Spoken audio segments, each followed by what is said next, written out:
अस्सलाम वालेकुम जी। आज हम बात करेंगे NCCIA के हवाले से, national cyber crime investigation agency,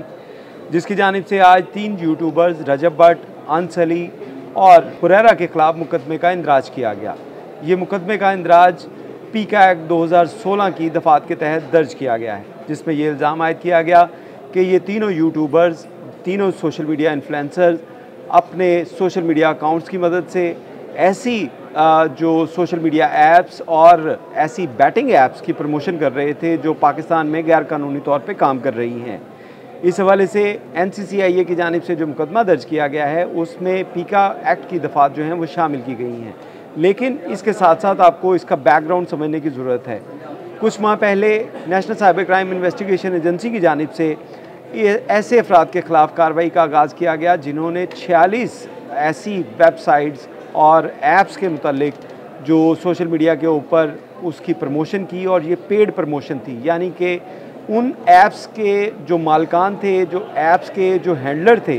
उनसे इन लोगों ने पैसे लिए और पैसे लेकर अपने जो अकाउंट्स थे, सोशल मीडिया अकाउंट्स, उनके ऊपर वीडियोज़ अपलोड की, जिसके अंदर उनकी जानिब से लोगों को इस तरफ माइल करने के लिए कोशिश की गई कि वो इन बैटिंग ऐप्स, जुआ खेलने के लिए ऐप्स के ऊपर आएँ और घर के अंदर बैठकर या किसी जगह पर भी बैठ के, अगर आपके पास एक मोबाइल है तो इन जुआ ऐप्स की मदद से जुआ खेलें और दिनों में अमीर हो जाएं। इसके ऊपर national cyber crime investigation agency की जानिब से कार्रवाई का आगाज़ किया गया और इसमें इब्तदाई तौर पर जो यूट्यूबर्स थे उनको नोटिस भिजवाए गए और उनमें पहली जो गिरफ़्तारी हुई थी वो सादुर रहमान उर्फ डकी की गिरफ़्तारी की गई थी, जिसके बाद एक और यूट्यूबर मुदस्सर उसको गिरफ़्तार किया गया था। ये 2 यूट्यूबर्स जो थे ऑलरेडी गिरफ़्तार थे। अगर इनके केस के हवाले से अगर बात की जाए तो अभी तक ये दोनों यूट्यूबर्स जो हैं वो कस्टडी में हैं और अदालत की जानिब से उनकी ज़मानतें खारिज की गई थी। इसके साथ साथ आपको बताएं कि मुख्तलिफ जो सोशल मीडिया इन्फ्लुएंसर्स थे जिनकी जानिब से इन सोशल मीडिया ऐप्स और जो बैटिंग ऐप्स थी उनकी प्रमोशन की गई थी, पेड प्रमोशन की गई थी, उनको नोटिस भिजवाए गए थे। नोटिस के जवाब में ना तो वो ख़ुद पेश हुए, ना उनके किसी वकील की जानिब से उनका तहरीरी जवाब जो है वो national cyber crime investigation agency को भिजवाया गया था, जिसके बाद ये मुकदमे का इंदराज हुआ। लेकिन उससे पहले अगर देखा जाए तो चंद दिन पहले एक ट्रांसफ़र पोस्टिंग हुई थी और ये ट्रांसफ़र पोस्टिंग थी चौधरी सरफराज की, जो एडिशनल डायरेक्टर के तौर के ऊपर NCCIA में काम कर रहे थे। उनके ऊपर भी एक डायरेक्टर हैं और उनके साथ साथ एक DG भी हैं उस इदारे के। लेकिन यही समझा जा रहा था कि सरफराज चौधरी जो हैं वो अकेले इसका बेड़ा उठाकर चल रहे हैं और उनकी वजह से ही तमाम जो यूट्यूबर्स हैं, तमाम सोशल मीडिया इन्फ्लुएंसर्स हैं, उनके ख़िलाफ़ कार्रवाइयाँ की जा रही हैं जो सोशल मीडिया के ऊपर ऐसी बैटिंग ऐप्स की प्रमोशन करते रहे थे। और जब उनका तबादला हुआ, उनका जो रूटीन में एक तबादला है, सरफराज चौधरी को इस्लामाबाद हेडक्वार्टर में रिपोर्ट करने के अहकाम दिए गए, तो उसके बाद बहुत से जो सोशल मीडिया इन्फ्लुएंसर्स थे, बहुत से ऐसे लोग जिनको नोटिस भिजवाए गए थे, उनके अंदर एक खुशी की लहर दौड़ गई और उनकी जानिब से शायद ये समझा जा रहा था कि जो जुआ ऐप्स हैं इनकी प्रमोशन जो करने वाले के ख़िलाफ़ अब कोई कार्रवाई नहीं होगी। और ये तमाम के तमाम लोग जो इस जोम में थे कि शायद किसी बैरूनी प्रेशर की वजह से या जो इन सोशल मीडिया इन्फ्लुएंसर को हाथ डाला गया था, इनकी वजह से चौधरी सरफराज का तबादला हुआ। लेकिन आज वो तमाम जो मिथ थी, तमाम जो अफवाहें थी, वो जो गर्दिश कर रही थी, वो दम तोड़ चुकी हैं, क्योंकि national cyber crime investigation agency की जानिब से दोबारा से इसके ऊपर वर्किंग का आगाज़ किया गया है और आज जो FIR दर्ज की गई हैं ये इस बात का सबूत है कि सरफराज चौधरी के तबादला होने की वजह से ये कार्रवाइयाँ रुकेंगी नहीं, कानून अपना रास्ता लेगा और कानून ने जो रास्ता लिया है उसमें इन लोगों के ख़िलाफ़ मुकदमे का इंदराज किया गया। इसमें आपको बताएं कि ये मुकदमे की बैकग्राउंड अगर देखी जाए तो ये मुकदमा इस बेस के ऊपर किया गया कि इनकी जानिब से जो सोशल मीडिया के ऊपर ऐसी बैटिंग ऐप्स की प्रमोशन की गई थी, उसकी एक इंक्वायरी जो थी वो जनरेट की गई थी NCCIA में, और NCCIA की जानिब से उसी इंक्वायरी के सिलसिले में रजब भट्ट, अंसली और हुरैरा को नोटिस जारी किए गए थे और इसके साथ साथ दीगर जो सोशल मीडिया इन्फ्लुएंसर्स हैं, यूट्यूबर्स हैं, उनको भी नोटिस जारी किए गए थे। लेकिन ये 3 वो लोग थे जिनको पहले 3 नोटिस मौसूल हुए, लेकिन उसके जवाब में ना तो इन्होंने अपना बयान रिकॉर्ड करवाया और ना खुद ये NCCIA के ऑफिस में पेश हुए, जिसके बाद NCCIA ने कानूनी जो कार्रवाई है उसको आगे बढ़ाया और इन तीनों के खिलाफ मुकदमे का इंदराज कर लिया। अभी बहुत से यूट्यूबर्स, बहुत से सोशल मीडिया इन्फ्लुएंसर्स जिनकी जानिब से ऐसी सोशल मीडिया के ऊपर कैंपेन की गई थी, पेड प्रमोशन की गई थी, और जो लोग इनको बड़े फ़ैन फॉलोइंग ये रखते हैं, ये तमाम जो लोग हैं,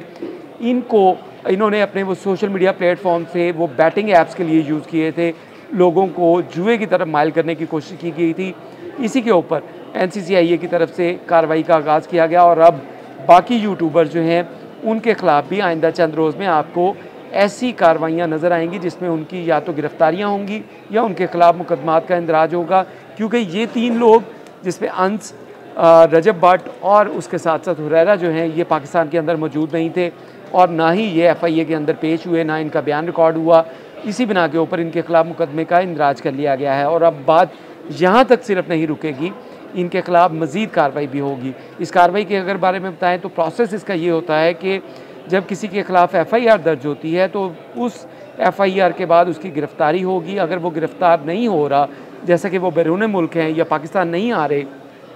तो इनके नाम सबसे पहले जो है वो फ्लोट किए जाएंगे अदालत में और वहाँ पे बताया जाएगा कि ये लोग अपनी गिरफ़्तारी से बचने के लिए बैरून मुल्क हैं, जिसके बाद अदालत जो है वो इसको मज़ीद कार्रवाई बढ़ाते हुए इन लोगों को इश्तिहारी डिक्लेयर कर सकती है। अगर अदालत ने इनको इश्तिहारी डिक्लेयर कर दिया तो इसके बाद इनके नाम जो हैं वो कंट्रोल लिस्ट के अंदर जो है वो शामिल किए जाएंगे। PNIL लिस्ट उसको कहा जाता है, या ECL में भी नाम शामिल हो सकते हैं। उनके नाम शामिल करने के बाद इनको जिनकी जो ट्रैवलिंग है उसको मॉनिटर किया जाएगा। जब ये पाकिस्तान एयरपोर्ट पे पहुंचेंगे तो इनको गिरफ़्तार किया जा सकता है, जिस तरह डकी को गिरफ़्तार किया गया था क्योंकि डकी का नाम PNI लिस्ट में शामिल था और जब वो लाहौर एयरपोर्ट पे पहुंचा तो उसके बाद उसको फौरी तौर पे जब उसका पासपोर्ट एंटर किया गया इमिग्रेशन काउंटर पे, तो वहाँ पे पता चला कि ये FIA को मतलूब है, जिसके national cyber crime investigation agency को मतलूब है, जिसके बाद फौरी तौर पे इसको गिरफ़्तार करके नेशनल जो क्राइम एजेंसी है, national cyber crime investigation agency, उसके हवाले कर दिया गया था और उसके बाद मज़ीद केस जो है परसूड किया गया। इसी तरह जब इनके नाम उसके अंदर शामिल हो जाएंगे तो उसके साथ साथ जब अदालत किसी को इश्तिहारी करार दे देती है तो उसके गिरफ़्तारी के लिए मुख्तलिफ मालिक के साथ इंटरपोल की मदद से रब्ता किया जाएगा और उस रब्ते के नतीजे में इन अफराद को गिरफ़्तार करके, इन मुल्ज़िमान को गिरफ़्तार करके, इन यूट्यूबर्स को गिरफ़्तार करके पाकिस्तान भी लाया जाएगा, जिसके लिए national cyber crime investigation agency के अफसरान ने वर्किंग का आगाज़ कर दिया है। क्योंकि ये तमाम लोग जो हैं वो बैरून मुल्क हैं और वो पाकिस्तान आने का उनका इरादा नहीं लग रहा, क्योंकि वो ना तो अदालत में फ़ेस कर रहे हैं अपने केसेस को, ना national cyber crime investigation agency में, तो इनके ख़िलाफ़ मज़ीद शिकंजा जो है वो सख्त किया जा रहा है। इसके साथ साथ आपको ये भी बताते चलें कि सरफराज चौधरी, जिनके बारे में बड़ी रूमर्स थी कि उनका तबादला किया गया है इसी प्रेशर की वजह से या इनके बारे में कार्रवाई करने की वजह से, तो इसके साथ आपको ये भी बताते चले कि सरफराज चौधरी को मज़ीद अच्छी पोस्टिंग जो है वो मिलने जा रही है NCCIA में, क्योंकि रूटीन के अंदर किसी भी डिपार्टमेंट में, अगर वो NCCIA हो, FIA हो, पुलिस हो या कोई भी डिपार्टमेंट हो सरकार का, उसमें ट्रांसफ़र पोस्टिंग एक रूटीन का अमल है और एक ऑफिसर अगर एक जगह के ऊपर अच्छा काम कर रहा है तो किसी और जगह के ऊपर जहाँ पे थोड़ा सा वीक होती है डिपार्टमेंट, तो वहाँ पे उस अफसर को लगा दिया जाता है ताकि उसको भी मज़ीद स्ट्रेंथन किया जाए। जो वर्किंग है वो चल रही होती है। आपने देखा होगा कि डकी की जो ज़मानतें मनसूख हुई उसमें सरफराज चौधरी की तबादला होने के बाद उसकी ज़मानतें जो हैं वो अदालत की तरफ से मनसूख की गई, यानी कि कानून अपने रास्ते पे है, कानून अपना रास्ता ढूंढ रहा है और उसमें कोई किसी ऑफिसर के जाने से या आने से उसके अंदर जो है वो रुकावट पैदा नहीं होती। वो काम उसी कानून के प्रोसेस के तहत जो है वो चल रहा होता है। जहाँ पे डकी की ज़मानतें खारिज हुई, वहीं पे सरफराज चौधरी की जो नई पोस्टिंग है वो भी आइंदा चंद दिनों में अच्छी एक जगह के ऊपर उनके लिए पोस्टिंग मिलने जा रही है। जबकि जो यूट्यूबर्स हैं, जो सोशल मीडिया इन्फ्लुएंसर्स हैं, जो बड़े खुश थे कि शायद उनके तबादले के बाद जो ये केसेस जो हैं वो दब जाएंगे या इनके ऊपर प्रोसीडिंग जो है वो नहीं होगी, वो प्रोसीडिंग जारी रहेगी। और ऐसे तमाम सोशल मीडिया इन्फ्लुएंसर जिन्होंने सोशल मीडिया ऐप्स के ऊपर जो जुआ की ऐप्स हैं उनकी प्रमोशन की, पेड प्रमोशन की, उनके ख़िलाफ़ कानूनी कार्रवाई जो है वो आगे बढ़ती जाएगी और आइंदा चंद दिनों में उनकी गिरफ़्तारियाँ भी मुतवक्का हैं। बहुत शुक्रिया।